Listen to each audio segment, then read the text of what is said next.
ከሶስት ወጣቶች ጋር ተገናኘሁና ወደ ሰሜን በሚያስኬደው መንገድ በረፋድ ምሽት ሰዓት ላይ ቆምኩ።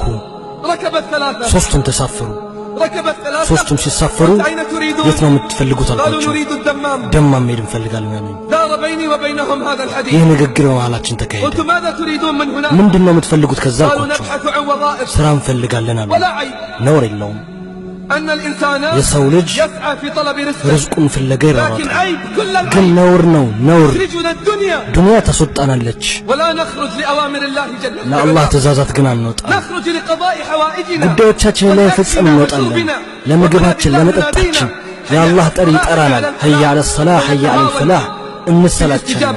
የአላህን ጥሪ ምላሽ ላይ መለስ አልኳቸው። ምንድነው የምትፈልጉት? ከዛ ስራ እንፈልጋለን አሉኝ። ነውር የለውም።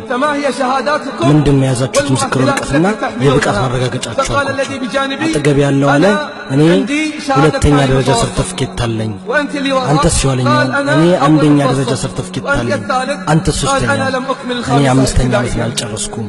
ማሻአላህ ብቃት لكن هي ليست المؤهلة. ግን ይሄ ብቃት አይደለም። هي ليست المؤهلة. ይሄ ብቃት አይደለም። الأمر لله. ትእዛዙ ለአላህ ነው። ከፊትም ከኋላ አላህ ለሰዎች ከከፈተው ረህመት ላይ ማንም ማገድ አይችልም።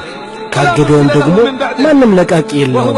እርሱ አሸናፊና ጥበበኛ ነው አልኳቸው። ይህ ምስክር ወረቀት፣ ይህ ብቃት ማረጋገጫ እስኪ እውነት ነገሩን እንዴት ናችሁ እናንተ ሰላታችሁ ላይ? አጠገብ ያለው አለኝ ልንገርህ ወይስ ለዋሽ? ከዋሻ አልኩት ራስህን ነው የምትዋሸው። ውሸትህ አይጎዳኝም። ውሸታም የሆነ እሱ ላይ ነው ውሸቱ። እኔ አልሰግድም አለኝ። እኔ አልሰግድም አለኝ። ካፊር ነህ አልኩት። አይደለሁም አለ። ነህ አልኩት። በእኛና በእነሱ መካከል ያለው ልዩነት ሰላት ነው። እሷን የተወ በእርግጥ ከፈረ። ስንት ካፊሮች አሉ ከሙስሊም ቤተሰብ ውስጥ እነዛ የማይሰግዱና ሩኩዕ የማይወርዱ ብዙ ማለት በተቻለ። ለሁለተኛው አልኩት አንተስ? እኔ ከሱ እሻላለሁ አለኝ። እንዴት አልኩት። እኔ ጁምዓ እሰግዳለሁ አለኝ። አንተም እንደሱ ነህ አልኩት። አንተስ ሶስተኛው? እኔ ከነሱ እሻላለሁ አለኝ። እንዴት አልኩት። እኔ በቀን ሁለቴ እሰግዳለሁ አለኝ። እኔ በቀን ሁለቴ እሰግዳለሁ አለኝ። ይሄ አዲስ ሃይማኖት ነው። ተጋሪዎች አሏቸው ዲኑ ላይ የሌለን አላህ ያልፈቀደውን ህግ ሲደነግጉ ይሄ ነው እውነታው።